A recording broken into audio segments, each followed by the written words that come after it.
I knew moving into the Maple Hollow subdivision was a mistake the second I met Brenda Vickers, the president of the HOA. She had the haircut, the clipboard, and the perpetual scowl, a textbook Karen if there ever was one. I'm Jackson Jennings, by the way. I don't do well with bullies, especially ones who think a laminated badge gives them the right to control my life. It all started when I built a shed in my backyard. Nothing fancy, just a solid little structure for my tools and fishing gear. I checked the bylaws twice and there wasn't a single thing that said sheds weren't allowed. But the minute Brenda saw it, she stomped over in her orthopedic sandals and started wagging her finger at me. This is not an approved structure, Mr. Jennings. It's an eyesore, she screeched as if I'd erected a neon billboard. I leaned against the fence, arms crossed. It's within the regulations, Brenda. I suggest you read them. Her face flushed a deep shade of purple. Don't test me. I run this neighborhood. I gave her a lazy shrug and went back to organizing my tools, thinking that would be the end of it. I underestimated just how petty Brenda Vickers could be.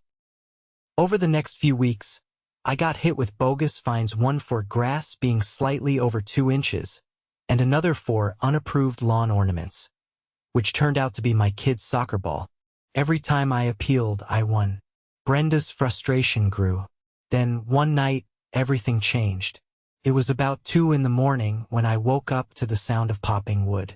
I shot out of bed, heart pounding, and looked out the window.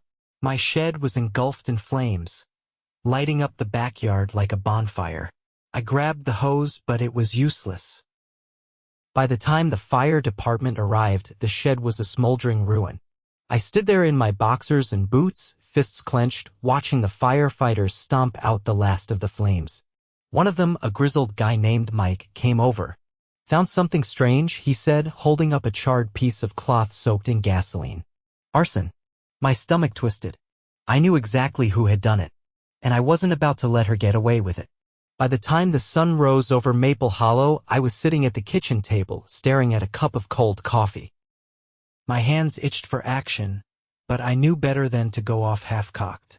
Brenda had crossed a line most people wouldn't even dream of. Burning down private property wasn't just a petty grudge anymore. It was a felony. Detective Alan Pierce showed up around 8. Late 40s, salt and pepper hair, and the kind of no-nonsense attitude you only get from dealing with idiots for 2 decades. He stepped over the scorched grass, gave the scene a long look, and then turned to me. "You're the homeowner?" he asked. "Yeah. Jackson Jennings," I said, shaking his hand firmly. Pierce nodded and pulled a small notepad from his jacket. "Tell me about the history here. Anybody have a grudge?" "One person," I said without hesitation. "Brenda Vickers. She runs the HOA like it's her personal fiefdom. She's been trying to force me to take down the shed for weeks." Pierce scribbled something down and glanced at the blackened wreckage. "You think she's capable of this? She's been escalating. Fines, harassment. This feels like her next move."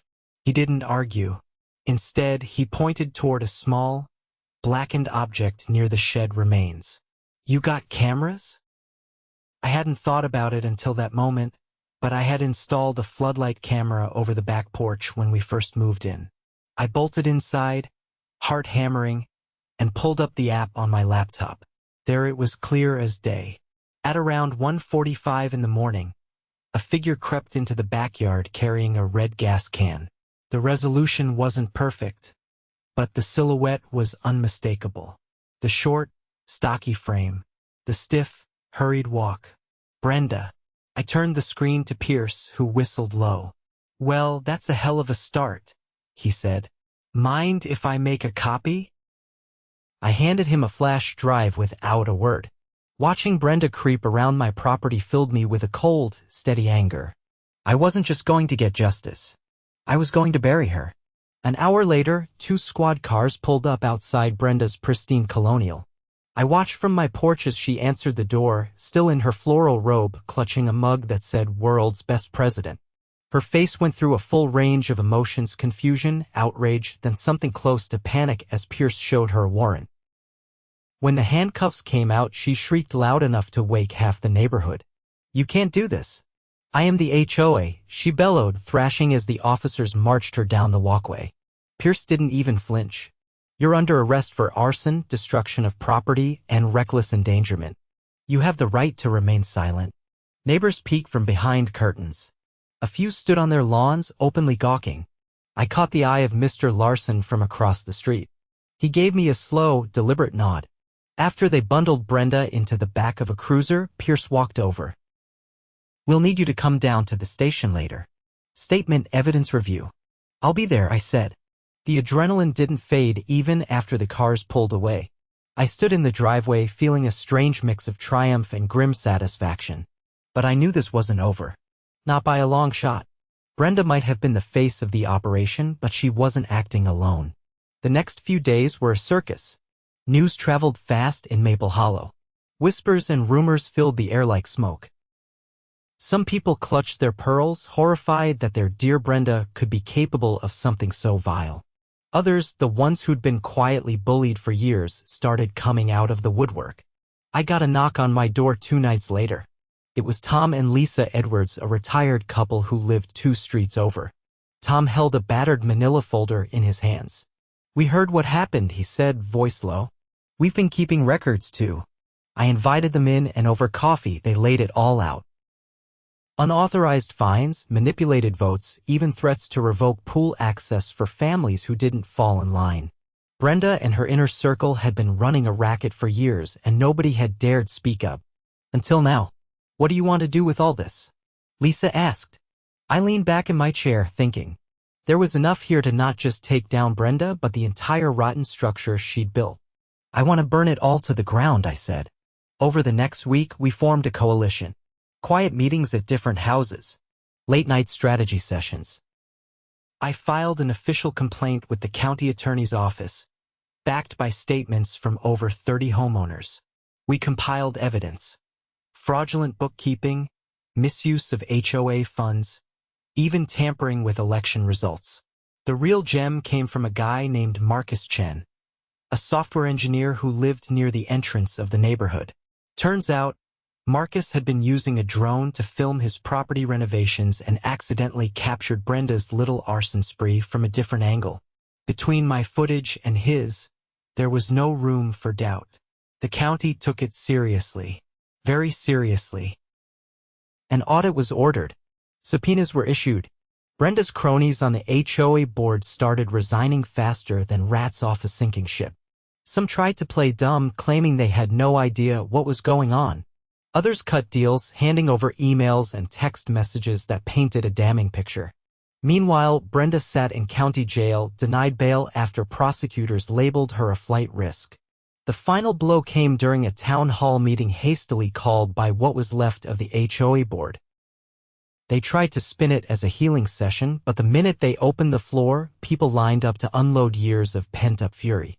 I waited my turn, letting others go first. Mrs. Patel, whose son had been banned from the community playground because he played too loudly. Mr. Yoon, fined $500 for having a non-conforming mailbox that actually matched the original design.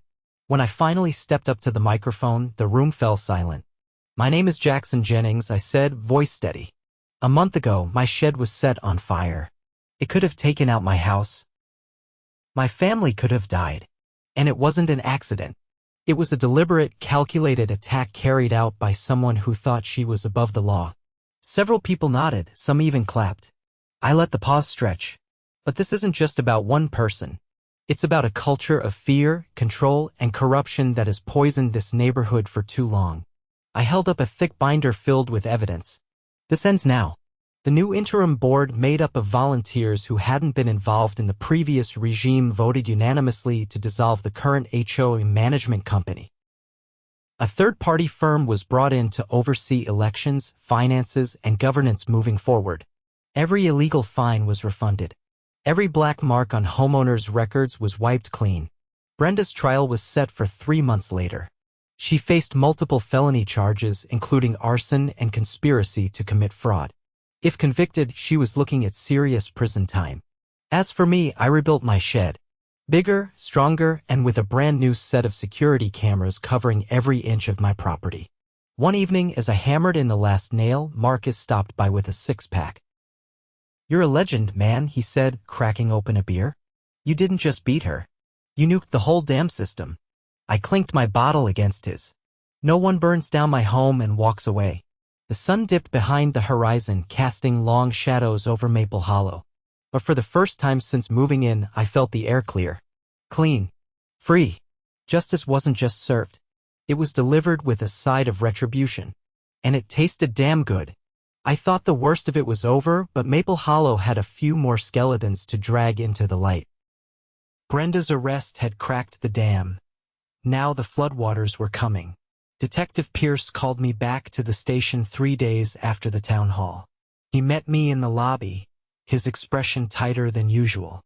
"We dug deeper into the HOA's financials," he said. "Turns out your shed wasn't the only thing burning." Inside the interview room, Pierce laid out a series of photographs and documents. Bank statements, altered invoices, fake contractor reports. Brenda and her clique hadn't just been levying bogus fines. They'd been siphoning thousands from the HOA budget for years, laundering it through shell companies they controlled. "She kept 2 sets of books," Pierce explained. "One for the official audits, one real." I leaned forward, scanning the papers. "And no one caught it?" He shook his head. "The management company was in on it. They falsified reports, padded maintenance costs, kickbacks all around." A sour taste filled my mouth. It wasn't just neighborhood politics anymore. It was organized fraud. Pierce tapped a photo of a manila envelope stuffed with cash recovered from Brenda's house during the search. "We're coordinating with the district attorney. This is going federal." That night, the neighborhood buzzed with a different kind of electricity. Word spread that subpoenas had gone out to former board members.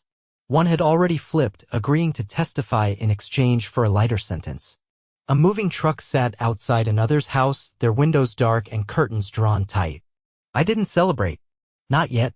The deeper this went, the more dangerous it became. The next morning, I found a note taped to my front door. No signature, just 3 words scrawled in red marker. "Back off now."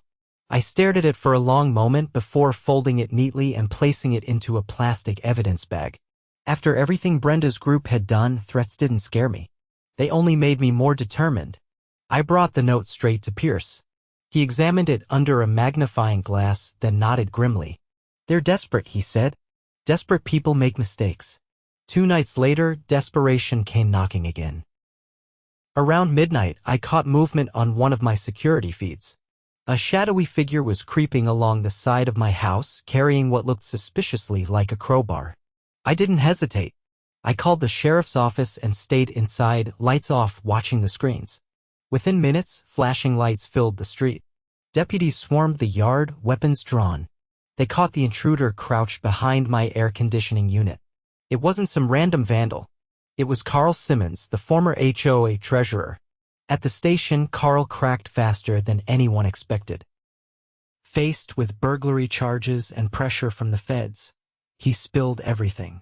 Brenda had orchestrated the arson, yes, but she had also plotted to intimidate key residents into silence. Carl's job that night had been to send a message. The DA's office moved quickly after that. A full racketeering case was assembled against Brenda and her inner circle. Fraud, conspiracy, witness intimidation, destruction of property, the list grew longer by the day. Meanwhile, Maple Hollow transformed. Without the corrupt board's grip, residents started reclaiming the neighborhood. Kids played freely in the cul-de-sacs without fear of being reported for excessive noise. Gardens flourished without citations for non-uniform flora. People waved to each other again, real smiles replacing tight, suspicious nods. One afternoon, as I repaired a section of my fence, Marcus and Tom wandered over, beers in hand. "They're calling you the sheriff down at the community center," Tom said, laughing. I shook my head. "I'm no sheriff, just tired of bullies." Marcus leaned against the post. "There's talk about forming a new HOA. One that actually serves the people." I wiped sweat from my forehead. Only if it has real checks and balances. Marcus nodded. That's the plan. Transparency, term limits, public records access. No more secret meetings. I agreed to help draft the new charter, not because I wanted power, but because I refused to let the neighborhood fall back into the hands of tyrants. As the federal case built momentum, Brenda's lawyer tried every trick in the book. Delay tactics, motions to dismiss, claims of medical issues. None of it worked. The evidence was overwhelming, and the prosecution had more than enough witnesses ready to testify. The day of the arraignment, a crowd gathered outside the courthouse. Families, seniors, veterans, people Brenda had bullied and exploited for years. Some carried homemade signs, "Justice for Maple Hollow, no more tyranny." I stood among them, arms crossed, watching as a heavily guarded transport van pulled up. Brenda emerged in an orange jumpsuit, shackled at wrists and ankles. She looked smaller than I remembered, her face pale and drawn. Gone was the haughty tilt of her chin, the perpetual scowl of superiority. In its place was a hollow, broken woman. She caught sight of the crowd and froze for a beat. I met her gaze without flinching. No hate, no gloating, just cold, unshakable resolve. She looked away first. Inside the courtroom, the judge denied her bail again, citing the risk of flight and the scope of her crimes. Her attorney sputtered protests, but they fell flat. When the charges were read aloud, wire fraud, mail fraud, arson, conspiracy, racketeering, the weight of them seemed to press Brenda further into her seat. She barely whispered a plea of not guilty, but it didn't matter. The mountain of evidence said otherwise. Over the following weeks, more details emerged. Brenda's group had targeted vulnerable homeowners, forging violation notices and threatening foreclosure to strong-arm them into paying bogus fees. They had rerouted community improvement funds into personal accounts, covering vacations, luxury goods, even a private landscaping crew for Brenda's yard, all billed as common area maintenance. The management company faced its own reckoning. Executives were indicted for aiding and abetting the scheme. Their offices were raided by federal agents, boxes of documents hauled out under the flashing cameras of local news crews. Maple Hollow residents, once cowed and silent, now stood tall. We organized cleanup days, restored parks, repainted faded playground equipment. Volunteer committees replaced the old HOA hierarchy, each action rooted in transparency and community service. One evening, as the sun dipped low and the cicadas buzzed in the trees, a neighborhood barbecue filled the main cul-de-sac. Kids dashed between tables, faces sticky with popsicle syrup. Laughter floated through the air. Tom raised a glass toward me from across the lawn. To the man who lit the match that burned the rot away. I lifted my own in silent salute. Change hadn't come easy. It had taken fire, fear, and a fight most people never even realized they were capable of. But standing there, surrounded by neighbors who were no longer strangers, I knew it had been worth every sleepless night, every ounce of effort. The real power in a community isn't in rules written on paper or titles printed on signs. It's in the people who refuse to be bullied, who stand up when it would be easier to sit down, who fight not just for themselves but for everyone around them. Brenda had tried to rule by fear. We chose something stronger. We chose each other. The installation of the new community board moved faster than anyone expected. A group of residents, most of them people who had never even considered leadership roles before, volunteered to step up. Among them were a retired judge, a school principal, and a former city council aide named Ellen Morales, who immediately took charge of drafting a new charter that hammered accountability into the foundation of Maple Hollow. While the neighborhood healed, the legal system kept grinding forward. Brenda's case had attracted the attention of not just county prosecutors, but also the state attorney's office. The scale of financial misconduct, layered with violent intimidation tactics, was bigger than anyone had first guessed. What started as a local scandal ballooned into a headline case about HOA corruption across the state. One afternoon, Detective Pierce called me into the courthouse for a pre-trial conference. I passed through the metal detectors, nodded to a few other homeowners who had also been summoned, and made my way to a small, wood-paneled conference room. Pierce was already there, reviewing papers with Assistant District Attorney Megan Lafferty. She was young, sharp-eyed, and carried herself with a confidence that suggested she didn't lose often. Pierce looked up and motioned for me to sit. "We're offering Brenda a plea deal," he said, voice low. I raised an eyebrow. "After everything she did?" Lafferty folded her hands over the file in front of her. "It's not leniency. She pleads guilty to racketeering and arson. In exchange, she provides full disclosure on the management company executives and any other HOAs they've infected." I leaned back, considering it. "And if she refuses?" "She faces trial on all charges," Lafferty said. "She'll go away for decades." Pierce added, "A guilty plea saves the neighborhood from having to relive everything in open court. But it's your call." "You're the primary victim." The weight of that struck me harder than I expected. I thought about the night my shed burned, the fear in my wife's eyes as she bundled our son into the car. I thought about the note on my door, about Carl Simmons crouched behind my house with a crowbar. "She deserves to rot," I said finally. "But if squeezing her helps take down the whole rotten network, I'm in." Lafferty gave a nod. "Understood." Later that week, Brenda shuffled into court in shackles and an orange jumpsuit, her expression hollow. Her lawyer whispered urgently in her ear, but she only stared straight ahead, lips pressed into a thin line. The judge, a stern woman with silver hair and a reputation for leniency in exactly 0 cases, asked Brenda how she wished to plead.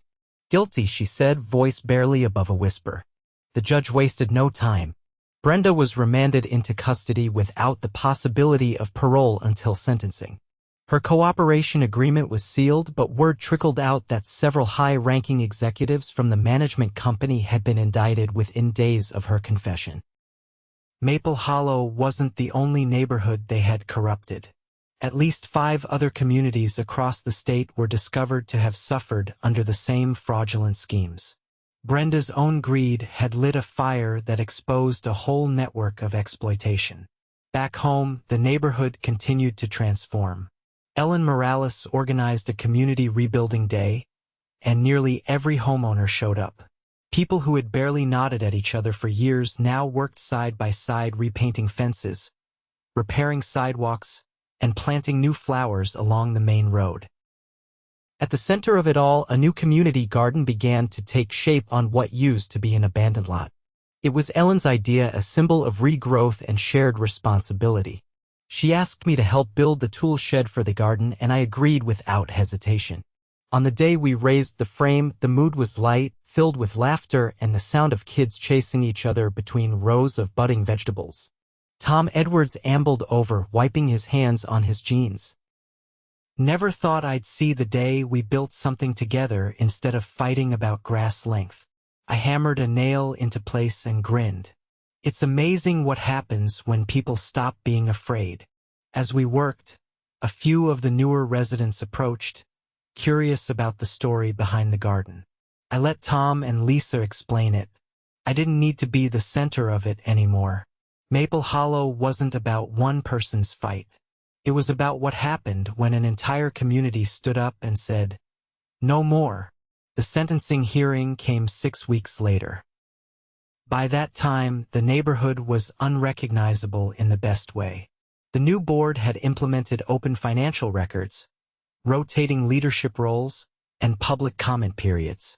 The days of secret meetings and surprise fines were over. Brenda stood before the judge, flanked by 2 federal marshals. Her orange jumpsuit hung loose on her frame, and her hands trembled as she clasped them in front of her. The courtroom was packed, not just by Maple Hollow residents, but by people from other communities who had been liberated by the investigation her confession had set off. The judge's voice was cold and clear as she handed down the sentence. For the crimes of arson, racketeering, conspiracy to commit fraud, and witness intimidation, this court sentences you to 25 years in state prison without the possibility of parole. Brenda sagged visibly as the words hit her. The marshal stepped forward, guiding her away through a side door. She didn't look back. As the courtroom emptied, I sat for a moment longer, letting the finality of it settle in. Tom clapped me on the back as he passed, and Ellen offered a nod of gratitude that said more than words ever could. Outside, the sun was shining, the air fresh and clean. Kids kicked a soccer ball around the courthouse lawn while parents chatted nearby. Life was moving forward. When I got home, I found a small package on my doorstep. Inside was a brass nameplate engraved with the words "Community Shed built by those who refuse to be silenced." No ribbon-cutting ceremony. No speeches. Just the quiet acknowledgement that we had been tested and we had endured. I mounted the plaque on the new garden shed myself, feeling the solid weight of it in my hands. Behind me, neighbors laughed and worked in the garden, voices rising in a cheerful chorus. The scars of what had happened would fade, but the lessons never would. Power hoarded by the few always rots. Power shared by the many always grows. Maple Hollow had chosen to grow, and this time no one would ever steal that from us again.